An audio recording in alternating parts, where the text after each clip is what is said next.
I had one woman who reached out to me and said, I have a daughter who is exactly like your main character. And I think she would love your book. And she's 9 years old. And I read it first and I told her about it. And I said to her that I thought she would enjoy it or I would read it together with her. But she said it's kind of a, even though it's out there that her daughter feels that way about herself, it's kind of a touchy subject. And she likes her daughter to bring it up rather than her to be like forcing things on her. So she said, when you're ready and you want to read this, let me know. It's right here. And she put on the bookshelf and showed her where it was. So I think some girls like me, if I had seen this book in the library, or I had heard about it at my age, I would have grabbed it and gobbled it up. But I think that other kids, it's more like, it's a little more, they want to come at it on their own and it's a little more private and they might not want their mom to know that they're gobbling that up or whatever. So, but I do think and I have a librarian here in Charlottesville who has a book club and she's having her whole book club read it. And then we're going to have a presentation in February where we all discuss it. And she's going to like facilitate it. And I think that's a really good way to do it too, because you're like reading it as a group. And if there are questions or topics that come up that you want to talk about, there are other people and adults you can talk to it about. Everybody, welcome back to Living the Next Chapter, the author podcast. We get to talk to great authors from around the world. And where my author's joining me today, I think we got their snow and we have their snow because in Canada, we don't have very much, but my guest has plenty. And Julie's here with me today. I have a copy of her book, North of Tomboy. It's right here in my hand. It's beautiful. It's got birch trees on the front, which makes me happy. And Julie's got a great book, great story. She's got more than one book to share with us as well. And you're going to love this author. So I'm really excited to have time with Julie. Julie, welcome to the show. Nice to have you here. Thank you. Thanks for having me. Thank you for sending me a copy of your book. I love it. It's really, really enjoyable to read. And like I was mentioning, my wife and I are kind of wrestling it from each other. So that's fun. But it's great to have a copy of your book. I appreciate that. Yeah. People your wife's age, probably everyone said to me, you shouldn't just market this to kids. You should market this to women in their 60s. Yeah, so. It's a great book. It's a great read. We're definitely going to get into this. I love talking about all the great things you got. You have a second book we could talk about as well together on the show. That's really fun. So tell everybody, Julie, where are you in this big world of ours for the listeners to hear? I live in Charlottesville, Virginia. I grew up in Michigan, and we still go back there and spend a lot of time in the summer in northern Michigan. But most of the time, we're here, except for when you need to get out of the heat and the muggy summers. And now the snow-covered winters, apparently. Yeah, right? Yeah. So, great. Your journey as an author, Julie, when did this all start for you? How did you find your way into becoming an author? Well, I always liked to write, even when I was little. Like, I think starting in second grade, my mom said that I would write and illustrate my own books. And sometimes she would buy me those blank books that you can write in. And I'd fill it up with my story and my writing. And I'd say, here, Mom, now go send this away so it can get published. And the funny thing is, like, I never really came to her and said, did anything happen? What did you hear? I just would do that, And she wouldn't say, no, I'm not going to, or anything. She would just say, oh, okay. And she would take the book from me. So I did that a lot, and I loved writing in school. When I got into high school, I did consider going to college. And my goal was to be a writer, and sat down with a guidance counselor. And he was like, yeah, I'm not going to let you be a starving artist. He's like, you're a girl and you're good at math and science, and we need women in math and science. So that's what you're going to do. So I was like, okay. And, so I actually went to school to become a biomedical engineer. I thought I would enjoy making artificial limbs for people that looked like real artificial limbs, except for I would always see people who had prosthetics and they kind of looked fake, like the two hands didn't match. So I thought I can do a better job than that because I was artistic, and went to Michigan State, was going to, studying biomedical engineering, hated it. Back then you had to learn all the computer programming classes, Fortran and this and that, and I couldn't handle that. I don't think you would have to do that today. I think you would do a lot of computer things, but you wouldn't be doing programming. Right. So I was like, what can I do with all these math and science credits now that I've got them piled up and I don't want to keep going with this? So I became a teacher was another thing, a teacher and a coach. I was a basketball player in high school and in college. So I always wanted to pay it forward and be that teacher and that coach that I had loved for some other kid. So there were many things I wanted to be coming out of high school. So I thought, okay, I'll be a high school math and science teacher and I'll coach basketball.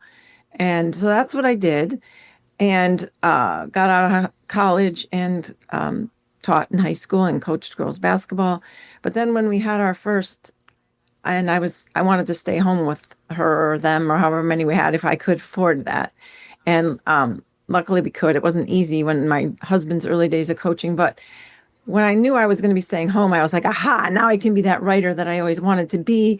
And I took some correspondence courses and stuff because I didn't really have a formal education in writing at all, even though I liked it. And I was told I was fairly good at writing in school and stuff. So that's what I did. And I started submitting the things that I wrote while my kids were little. I'd work nap times and after they went to bed at night. And that's when I started my writing, when my kids were little and I was at home with them. Wow. So when you first started writing, what would have been helpful to hear from another author when you first started? Maybe somebody that was further down the road than you were at the time? What kind of things would have been helpful for you to hear early on in your journey, you think? All those things that are really annoying to hear as a writer, like be Yeah. patient and don't give up your day job and those kind of things. But I think the biggest thing maybe that I would have benefited from hearing is that when someone is interested in your work, even if they're from one of the big five publishers in New York, don't necessarily jump through hoops to try to make your story what they want it to be, which I did. And I worked on revisions with a couple of the big publishers. And one of them I really benefited from the revisions, and that's this book that ended up getting published. Because it didn't get published by one of the big five, but I worked on revisions for one of the big five. And then that editor ended up giving up on it because this book is about a high school soccer star whose dad is dying of cancer. And this particular editor, like 12 months into revising with her, said, my mom's just been diagnosed with stage 4 breast cancer, and I just can't. And so she said, I'm going to try to pass this off to someone else here who can work on it. And nobody else wanted to pick it up. So it just died there. But I had a couple other books that went to revisions, and they wanted me to make such major changes that I didn't feel right about making, that I didn't think were true to the story. But I was so excited to have a foot in with a big publisher that I tried to Yeah. do what they wanted, and then ended up not liking the story. And they would go to acquisitions, and then it was always like near but not hitting the mark. And so I think that I made my stories be something other than what I wanted them to be and what I felt they were best meant to be by trying to jump through hoops. Because this story, for example, after I changed it the way the big five publisher wanted Yeah. it, I didn't like it as much, and I put it in a drawer for a couple years after that editor's mom was sick and she couldn't work on it anymore. When I got it out, I was like, ugh, I liked it much better the way it was. And I put it back largely the way it was, only taking the points that I thought were valid that she Yeah. had. And I resubmitted it to a smaller publisher, Erdman's in Michigan, Okay. Grand Yeah. Rapids. And they accepted it right away. It was a lot different than a big five publisher in terms of advance and everything like that. But I wish in retrospect that I would have trusted my gut a little bit more when I was working with the big ones and said, no, this is not, I don't feel right about this change. But instead I figured, oh, I'm young and stupid and they're wise Yeah. and they're at a big publisher and I need to do whatever they say and I can't blow this big opportunity. Right. So I wish I'd listened to my gut a little more. Yeah. I think that things are unique now for authors who want to write and produce their own book their way without having to give away the story or have it changed drastically. Like, that'd be my concern. It'd be like, there's a reason I wrote the words I wrote, and I would love them to stay. Yes, they could be better. Maybe I could have a better word for this, or the grammar could be better Yeah. here, maybe, yeah. But I want the story to be my story. I don't want it to be someone else's story. It's kind of like giving your story to a screenwriter, and they completely change it from what it was originally Yeah. written as, and you're like, that's not my story. It's based on my Yeah. story, but that's not my story. And I'd want my story to remain as is. That's why I wrote it. Yeah. Right?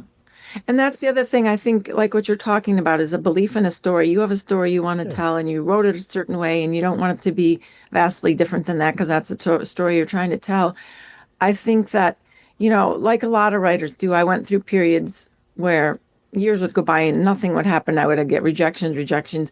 And you'd think, am I wasting all this time? Like, should I be doing something else? Surely I could be earning money to help my family with all the time that I'm pouring into my writing, and I'm not. And I would think about giving up, but for some reason, I couldn't. Like, I'd feel myself keep going back to it and keep being drawn to it. And it just, I feel like if that's the way your story feels to you, if it won't let you alone, that just keep believing in it and keep going with it, even if it sort of maybe seems foolish to the rest of the world, or your mom or your aunt or your father-in-law or whoever keeps saying, are you still doing that? Or you haven't given up yet? You hear some really funny comments from blunt people. Right.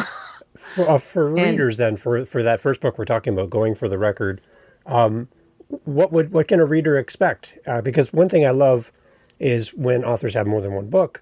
To the listeners to the podcast are like, oh, please tell me because I want to buy more from my favorite author. So they pick up your newest book, but they're like, wait, you have more? So can you tell us a little bit more about the story behind Going for the Record sure, then? this book was born out of sort of a fascination with how young women this girl's age, high school and college, reacted to their father's deaths when they were like really driven athletes. I had a good friend in high school, her senior year in high school. She went to the Olympic Sports Festival tryout, which in the US is like younger girls go, and from the north, south, east, and west of the country, they pick teams and then they play against each other in the Olympic Sports Festival. And from those four teams, they pick girls to be on the Olympic team. They to fill spots when they don't already have the big wigs who are going to make it year in and year out. And she went there and she came home from the tryout. She was all excited, and her dad was like, one of her biggest supporters. And he revealed to her that he had 3 months to live and he had pancreatic cancer. And this fell at a time right when she would have to go to college, her first year playing in college, and she was on a scholarship. And so it was like the whole decision of like, do I go? Do I stay home? Because it wasn't in her hometown, her college.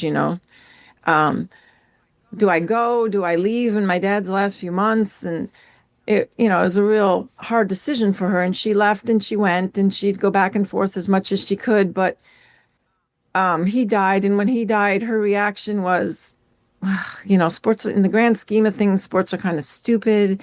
And I can't believe that I missed some of my dad's last weeks, and I can't believe I thought they were so important. And she kind of lost her zest for her sport, and she struggled through the rest of her freshman year. And then my husband is a college coach. He's a college women's coach, and he's had a couple players have fathers die when they're freshmen, sudden brain tumors and weird things like that. And they all reacted so differently. That the one girl on his team, her dad died of a brain tumor. It just took him in a couple weeks from the diagnosis to when he died. And her reaction to his death was so different. Her reaction was like, I'm going to win one for the Gipper. I'm going to play so hard for my dad. And she was so into it, more into it than ever, because she was playing with this new purpose. And then my dad got diagnosed with cancer as I was a young writer. And I thought, okay, I'm going to write the story of how I think I would have reacted if I had been back as that player, which was kind of like a mixture. I think I would have wanted to be home for my dad's last few weeks. But I think that I would have really missed playing really, really badly. So that right after he died, I couldn't wait to get back to it. And I would sort of be playing for him. So this is sort of the story. I made it be a soccer player instead of a basketball player because I met a writer of boys' sports stories at a writers' conference. And he told me, in your first sports story, never write about your sport. Interesting. Write about some other sport because it's too hard to fictionalize it otherwise. You'll want to keep it true to exactly what your playing days were like and what happened to you. So I chose soccer because I knew a lot about that because my husband's a soccer coach and we had young women soccer players around all the time and I knew the lingo and all that. So this story my dad's death was also kind of amazing because my dad was obviously, I always loved him and he was a great guy, but he was kind of a character and kind of ornery and he had his moods and stuff. And so when he died or when he got diagnosed with this cancer, you thought, oh my gosh, he's going to be the world's worst patient and this is going to be terrible. But he actually got very saintly and the suffering so changed him and it was kind of mind blowing and very inspirational. And so I kind of wrote this book because I wanted to share how beautiful my dad's death was. And all the things that I learned as a young person about ways to think of it that comfort you or cope. And so I kind of put all that together in this book. Excellent. When did that book come out? That book the second edition was just during COVID. They took it out. They asked if they could do another edition of it. 2021 is this Okay. edition. The first edition was 2004. Oh, So, and it's actually sold really well. I'm not like maybe big five. It's sold 17,000 copies, which is more than I ever thought it would sell. So I think they thought it's doing well. It's kind of timeless. I tried intentionally not to put things like computers and CDs and cell yeah. phones, things that might date Yeah. it. So it might read a little dated because she writes a letter, and who writes a letter anymore if you're a kid? But Oh, good. Well, so yeah, for your first published book to go out like that, that's a good result for you. That's encouraging, right? yeah, Okay. yeah. So, what was the gap then between going for the record and then starting on North of Tomboy? Well, I started on North of Tomboy before I Oh, started okay. going. North of Tomboy is kind of like the book of my heart. That it's one of the, like you think of these books like, oh, before I die, I want to write this story and this story and this story. And there are other stories that you want to tell too, but there's some that just like are. And North of Tomboy was that one, but it was the first in a series that I wanted to write. And so I tried to write it and I tried to write it and it would never be quite right. And it was always, I mean, you can see it's kind of a Yeah. long book. It's kind Oh, of yeah. thick, especially for middle graders. And I really wrestled with getting it down to a length that I could be happy with. And so when I would get fed up with it and not quite know what to do or feel like it still wasn't right, I would go on to writing the second book in the series and then the third book in the series and the fourth book in the series. So I ended up finishing other books in the series and they were shorter and easier to write than this book. And I kept thinking I'm going to mature and I'm going to get better as a writer and I'm going to go back and be able to nail this most important first book and then the whole series will take off. Well, I'm approaching 55 and I'm still not doing that. And then I'm approaching 60 and I'm still not doing that. And finally I was like, you need to set everything aside and you need to get this first book right because you know, some publishers were interested in books that were further along in the series as Yeah. standalones. But I still thought it made most sense to start with the first one. So anyway, finally I just did, and I couldn't get it published, and I couldn't get it published, and I got it down. I know you think I'm wacky probably about this, but dreams are really big to No, me, that's good. and sometimes my dreams really help Yeah. me. And one time when I was struggling, I had a publisher who was interested in it, but they said, you've got to get it below 100,000 words. If you don't get it below 100,000 words, we can't take it. And it was at 120,000. And that just seemed like that's like a third of the book I have to cut Yeah. out. It seemed insurmountable. And I had a dream right as I was about to get it under 100,000. And the dream said, some editor in the dream told me, if you get it to 92,000, it's ready to submit it again. And so I was like, and I woke up and I don't know, I was like, I had this like new zest for life after this dream, like 92,000, 92. And I know it's just a stupid dream. And a lot of people would say, why would you put any stock in that? Well, if you know about some of my other dreams and how I put stock in them and it ended up working, you'd know why I put stock Right. in it. So I worked really hard to get it to 92,000 and then I submitted it. And so, And that's it. Just like that. and yeah, yeah, So your dreams come true, is what you're telling me. my dream came true. Yeah. There you go. I think there's power in dreams. I think it's kind of like when you're asleep, your body's repairing itself from the day previous, but your mind has a chance to repair itself and regenerate, and that's where the ideas come from. I know for me, I've woken up with full-fledged ideas from beginning to end. It's all mapped Yeah. out. It's all done. Just go execute. And I'm like, Kind of amazing. but it's a little bit annoying because I'm like, I want to be part of the planning, but Yeah. but I just wasn't alert You for are, it. yeah. That's all. I know I see dreams much differently than I used to. I used to get a lot of really bad nightmares, and now I see my dreams, even my nightmares, as my friends because I think the repetitive nightmares are trying to beat you over the head till you get something. And not that all of my repetitive nightmares have gotten through to me, but I used to think they felt like, dreams feel like they're coming from elsewhere, like they're not you. But now I see them all as me, Interesting. you know, Yeah. as like my inner self, something knowing something that I don't know and don't want to admit or whatever. So, Right. No, there's power in dreams. And I would say for any author yeah, listening, just like Julie's saying, like, pay attention to your dreams because there's something there. There's something in your behind the scenes. Your mind is working and trying to solve a problem or lead you in a direction. So pay attention to that. I think that's super important. Yeah. It's good. The story of North of Tomboy, then, what for readers who are going to have a copy just like me, what is your kind of your love letter to a reader before they start reading this book? It arrives at their house. They're super excited. They got a tea or coffee. They're going to sit down and start reading. What do they need to know about this book before they start the journey of reading? Oh, that's a tough question. What do they need to know about the book before they start it? Well, it took me a long, long time. It's been through many, many versions. I really, it's based on my childhood. It's obviously some things are changed a little bit. Like I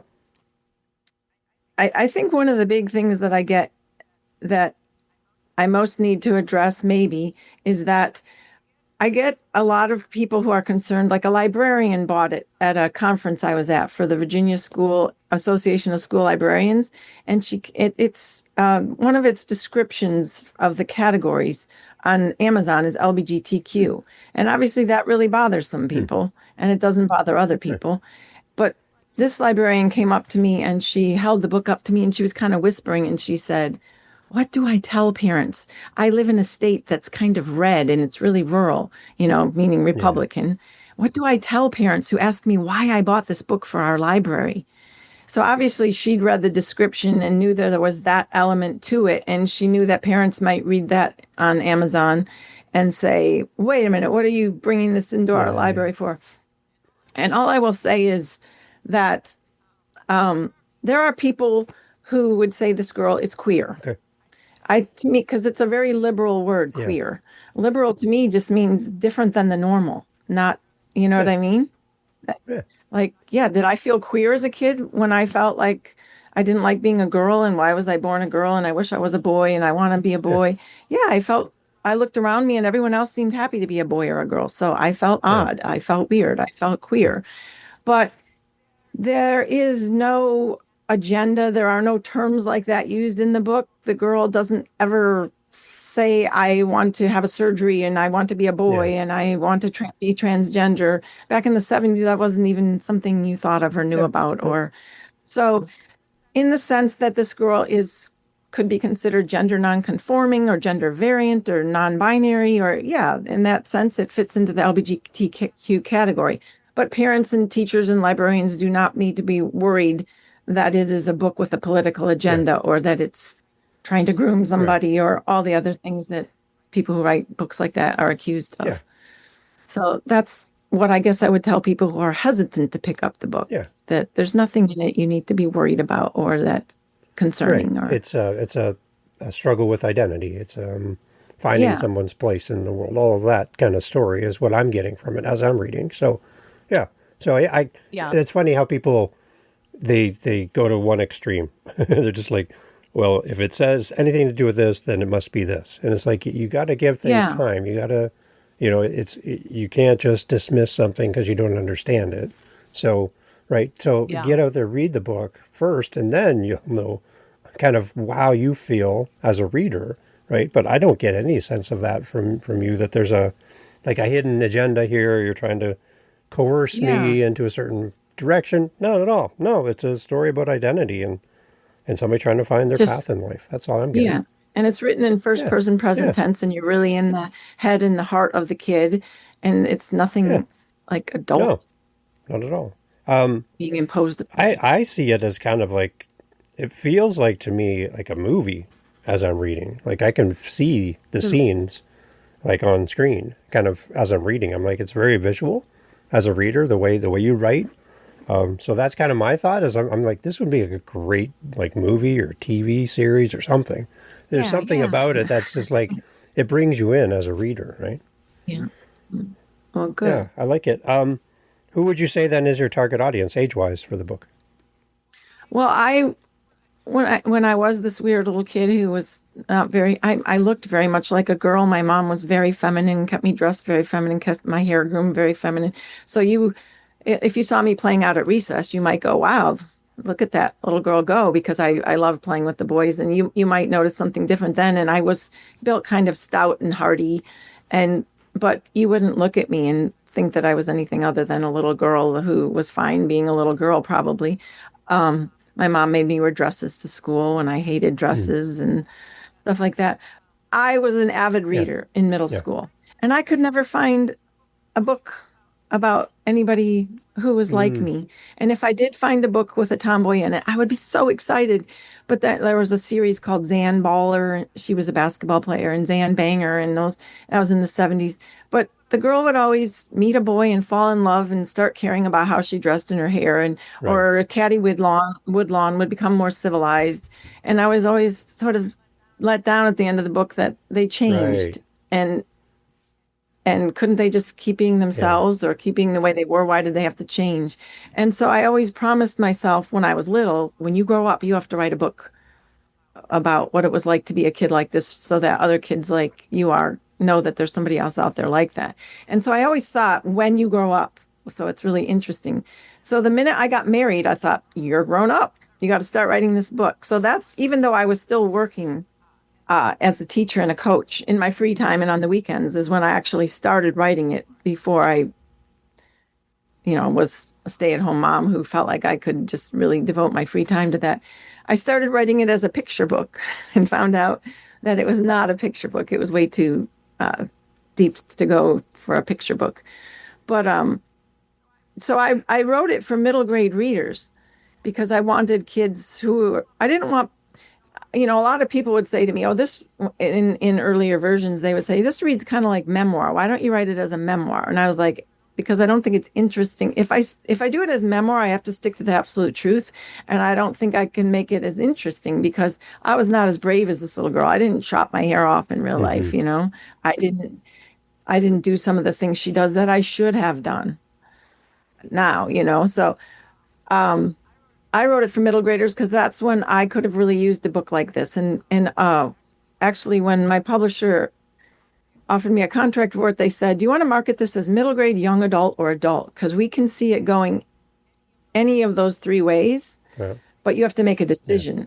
And that would affect the cover art, and that would affect how we market, and that would affect what we put on the back of it and all that. And so I could tell that they were kind of questioning that it's middle grade, probably because of its length. Yeah. And I just said, I'd really like it to be middle grade. That's who I wrote it for. If we say it's young adult or we say it's adult, then a lot of middle grade readers are never going to read it. Right. And I'd rather have it have crossover potential, where word of mouth says, "Oh, this is a book women in their 60s would enjoy," which is what I'm hearing a lot Yeah. of, that it's really nostalgic for people who grew up at this time in the 70s and the Right. 60s. So that's who I think the audience, that's who I want it to be Okay. for. Kids who could really use it. Yeah, and I think that's why it's resonating for my wife and I, because that's our age group. That's where we were raised as well, and it takes you back to that time, right? Just by hearing the Hmm. stories and what they're doing within the story, you're like, oh, yeah, I can remember that. That's kind of what I lived when I was young. So I like that. I like that Yeah. point of reference too. I like where it's set. Yeah, it's good. So then for the reader, then, what do you think is that underlining message then around like the tomboy verse side of the story?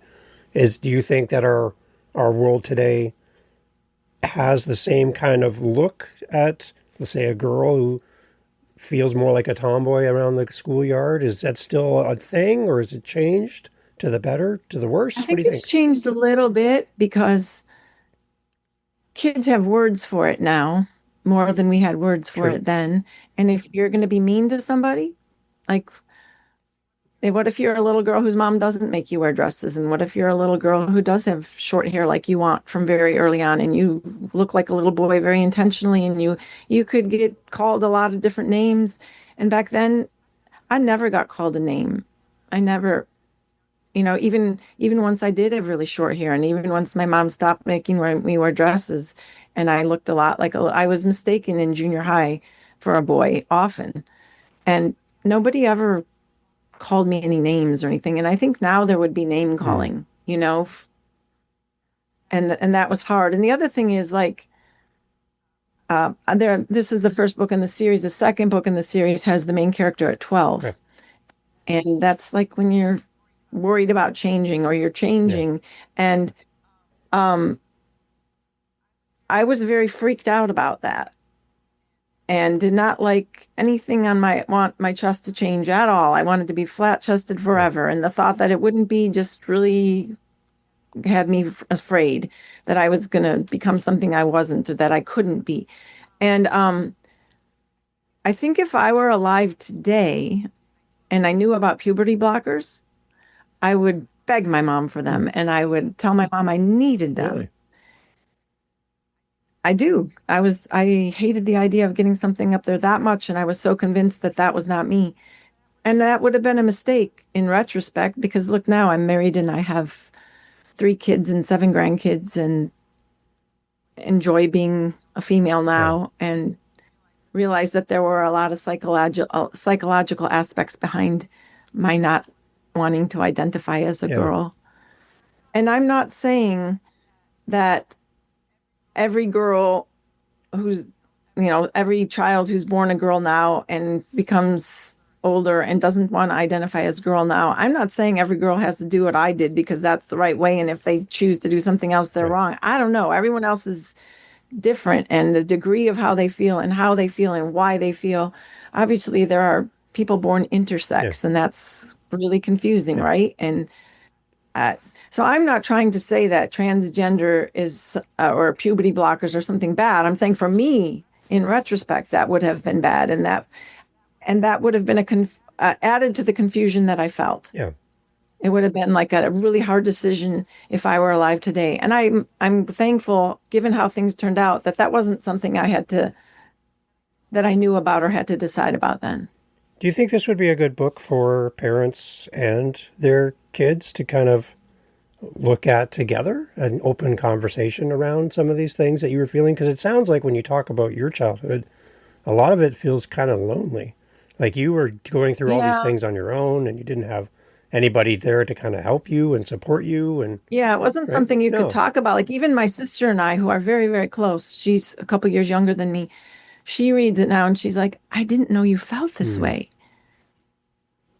She said, you never talked about it. You never told it. And I was like, what was I supposed to say? Everyone would think I was Yeah. crazy, you Right. know?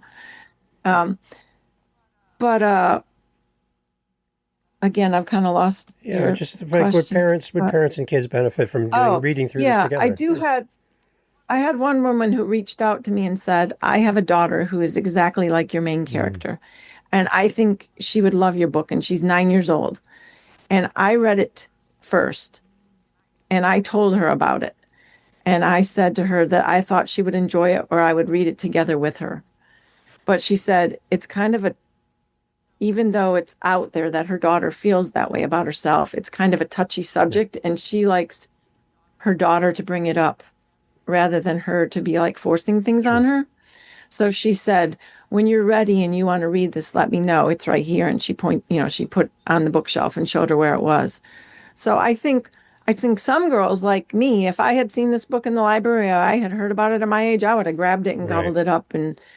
But I think that other kids, it's more like, it's a little more, they want to come at it on their own and it's a little more Yeah. private and they might not want their mom to know that they're Yeah. gobbling that up or whatever, So, but I do think and I have a librarian here in Charlottesville who has a book club, and she's having her whole book club read it, and then we're going to have a presentation in February where we all discuss it, Good. and she's going to like facilitate it. And I think that's a really good way to do it too, because you're like reading it as a group, and if there are questions or topics that come up that you want to talk about, there are other people and adults you can talk to it about. It's good.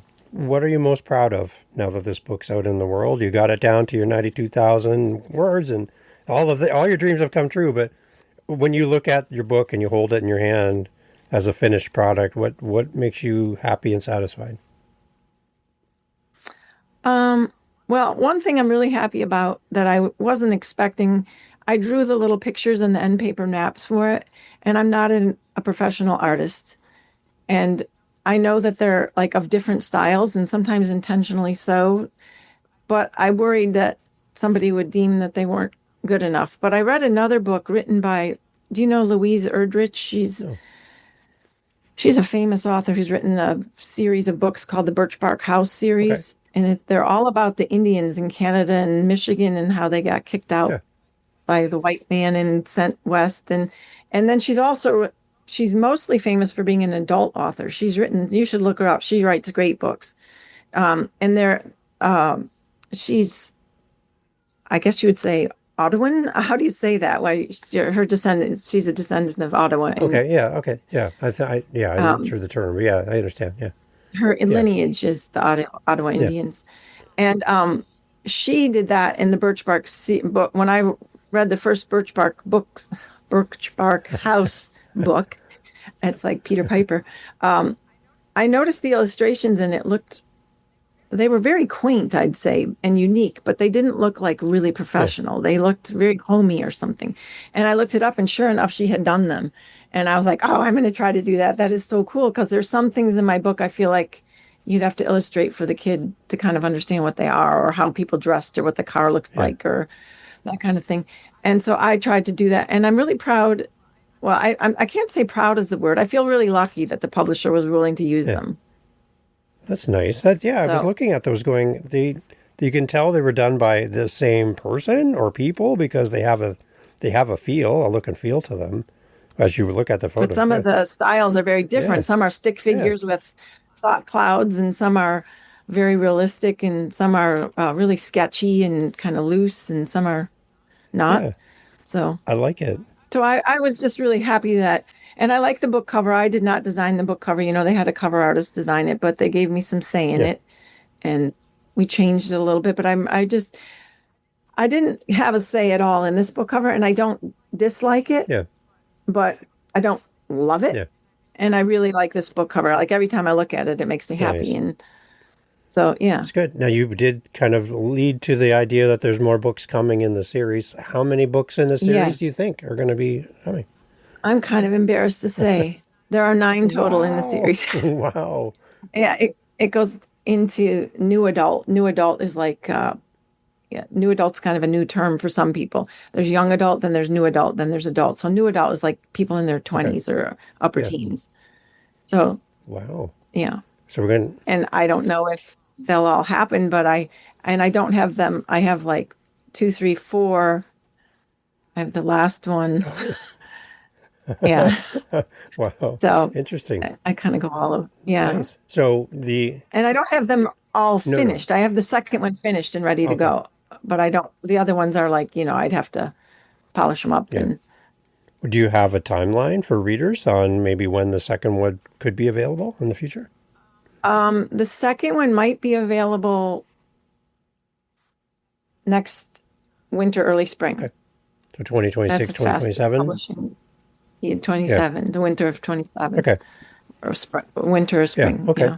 So Excellent. So we have more to come from you. A lot more, apparently, coming. I hope, but we'll see. We'll Wow. see. There's a lot about writing books and publishing in the modern day that I do not like that wear on you, Yeah. like the marketing of Right. them and all that stuff. And sometimes that doesn't appeal to me 8 more times. Yeah.